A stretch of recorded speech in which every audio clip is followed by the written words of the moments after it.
आणि विशेषतः काँग्रेसी इतिहासकारांनी आणि लेफ्टिस्ट इतिहासकारांनी सर्वात जास्त अन्याय जर कुठल्या एका स्वातंत्र्य सेनानींवर केला असेल तर ते स्वातंत्र्यवीर सावरकर होते.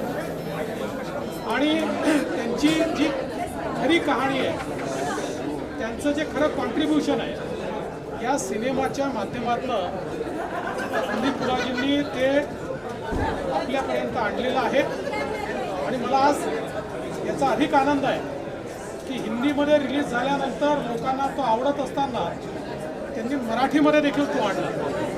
मराठी माणसाकरता स्वातंत्र्यवीर सावरकर एक असं स्वप्न आहे की जे प्रत्येक मराठी माणूस पाहतोच. आणि हा सिनेमा मराठीमध्ये रिलीज होत असताना त्या ठिकाणी उपस्थित राहण्याची संधी मला मिळाली, त्याचा मला मनापासून आनंद आहे. आणि मी सर्वांना अपील करणार आहे की हिंदीमध्ये बघा, मराठीमध्ये बघा, पण प्रत्येकाने खरा इतिहास जर देशाचा जाणून घ्यायचा असेल, आपले खरे हिरोज कोण आहेत हे जर जाणून घ्यायचं असेल तर हा सिनेमा बघितलाच पाहिजे, असं माझं सगळ्यांना आव्हान आहे. सर, आपण नेहमी असं म्हणतो की आपण अनेक लोकांकडून काहीतरी बोध घेत असतो, इन्स्पायर करत असतो. स्वातंत्र्य सावरकरांकडे तुम्ही किती इन्स्पायर झाला? स्वातंत्र्यवीर सावरकरांचं जे चरित्र आहे हे 360 डिग्री आहे. एक अत्यंत विलक्षण बुद्धिमान व्यक्ती, एक लीडर आणि लीडर अशा प्रकारचे स्वातंत्र्य संग्राम सेनानी, एक समाजसेवक, एक जाती प्रथेच्या विरुद्ध लढणारे सुधारक, मराठी भाषेला समृद्ध करणारे साहित्यिक, मराठी भाषेला नवीन शब्द देणारे साहित्यिक, अशा अनेक त्यांचे जे कंगोरे आहेत हे सगळे वेगवेगळ्या प्रकारच्या प्रेरणा देतात. त्यामुळे मला असं वाटतं की स्वातंत्र्यवीर सावरकरांनी सामान्य माणसाला प्रेरणा तर दिलीच, पण त्यासोबत भारतीय संस्कृती, हिंदुत्व याबद्दल ज्या काही चुकीच्या संकल्पना होत्या त्याही स्पष्टपणे समाजासमोर आणण्याचं काम त्यांनी केलं आहे. म्हणून आम्हाला नेहमीच ते प्रेरणा देतात. आज रणदीप सर आहे, आज अंकिता आहे बाजूला, त्यांचं तुम्ही ट्रेलर पाहिलं असेल, तुमच्या डोळ्यासमोर आला असेल. या बिझी शेड्यूलमध्ये तुम्ही सिनेमासाठी आला, आज तो आनंद वेगळा आहे की त्यांच्या तुम्हाला शुभेच्छा द्यायला मिळतात. मला दोन्ही दोघांचंही खूप मनापासून अभिनंदन करतो.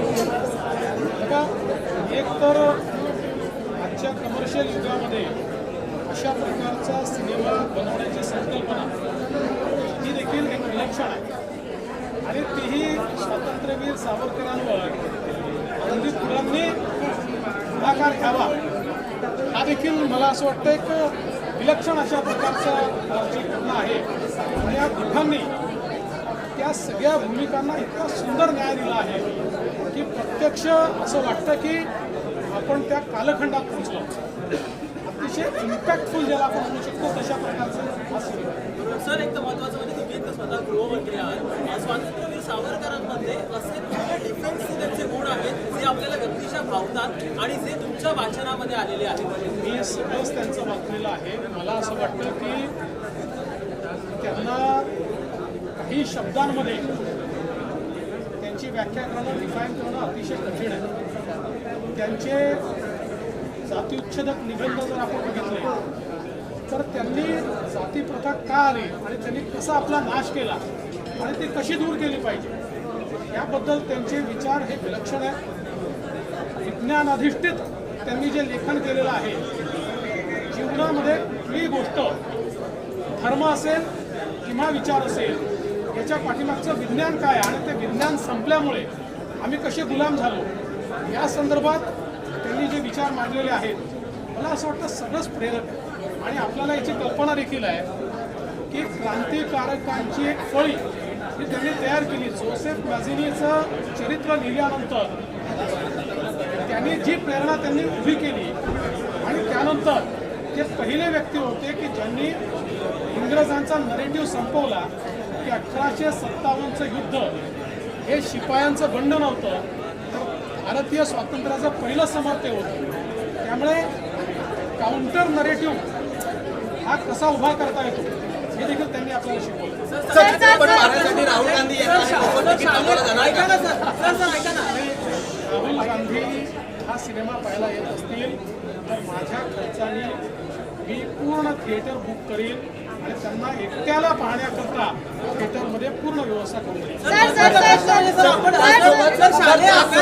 शरद पवार असेल तर उद्धव ठाकरेंचा निर्णय घेऊन पाठवला जाणार का? कशा प्रकारे आपण अंमलात आणू शकता? आहेच आणि मला असं वाटतं की त्यांच्या या सगळ्या जे विषय मी मांडले आहेत त्या संदर्भात वेगवेगळ्या प्रकारे आपल्याला मुलांपर्यंत ते पोहोचवलं पाहिजे.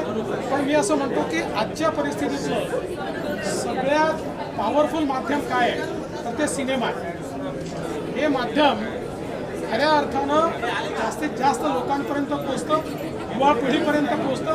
म्हणून आमचा हा प्रयत्न असेल कि आमच्या युवा पीढ़ी ने हा सिनेमा बघितलाच पाहिजे. सर इसके पहले आर्टिकल 370 बना, अभी भी सावरकर जी पर मूवी बनी, इसके बाद साबरमती रिपोर्ट आने वाला है. ऐसे हिस्टोरिकल पर मूवी बन रही है, लोगों को अवेयरनेस आ रही है लोगों के सामने. आपको क्या लगता है कि ऐसे कुछ चीज़ मिसिंग हो रहा है जिस पर स्टोरी आगे मूवी आनी चाहिए? देखिए मैं एक ही बात कहना चाहता हूँ कि एज अ सोसाइटी हम लोग इवॉल्व हो रहे हैं और एक प्रकार से जो सांस्कृतिक पुनर्जागरण देश में प्रधानमंत्री मोदी जी के नेतृत्व में शुरू हुआ है उसमें आज सब लोग बोल्डली अपनी सच्चाई को सामने रखना चाहते हैं. हम लोगों ने अंग्रेज़ों का इतिहास पढ़ के और मैक्स मुलर का इतिहास पढ़ के अपने हीरोज़ को भुला दिया. मानो हमारी सभ्यता ये अंग्रेज़ों के कारण आई. इस प्रकार की हमारे मन में भी एक संकल्पना तैयार हुई. हम ये भूल गए कि जब वो लोग स्टोन एज में थे तब भी हम पूरे तरीके से विकसित रूप में हमारी सभ्यता थी. तो आज मैं ऐसा मानता हूँ कि हमारे सांस्कृतिक पुनरुत्थान का एक जरिया इस प्रकार की फिल्में हैं जो हमने एज अ कंट्री या हमारी पॉलिटिक्स में हमारी राजनीति में हमने क्या भूल की है, उसके क्या परिणाम हमने भोगे हैं, इसको बोल्डली आज हम डिस्कस कर पा रहे हैं. मैं मानता हूँ ये बहुत अच्छी बात है. सर एक बार हिंदी में राहुल गांधी जी को सिनेमा देखने के लिए आप टिकट दे देते हैं. मैं ऐसा मानता हूँ क्योंकि राहुल गांधी जी ने सावरकर को पढ़ी है, उनको समझा है, इसीलिए वो बेसिर पैर की बातें सावरकर जी के बारे में कहते हैं. तो मैं निश्चित रूप से उनको अपील करता हूँ कि राहुल गांधी जी भी सावरकर इस सिनेमा को देखें. अगर वो देखना चाहते हैं तो मैं स्वयं अपने खर्चे से पूरा सिनेमा हॉल उनके लिए बुक करूँगा और इस सिनेमा को देखने के बाद जिस प्रकार की बेसिर पैर बातें ये सावरकर जी के बारे में कहते हैं कहना बंद कर. Even sir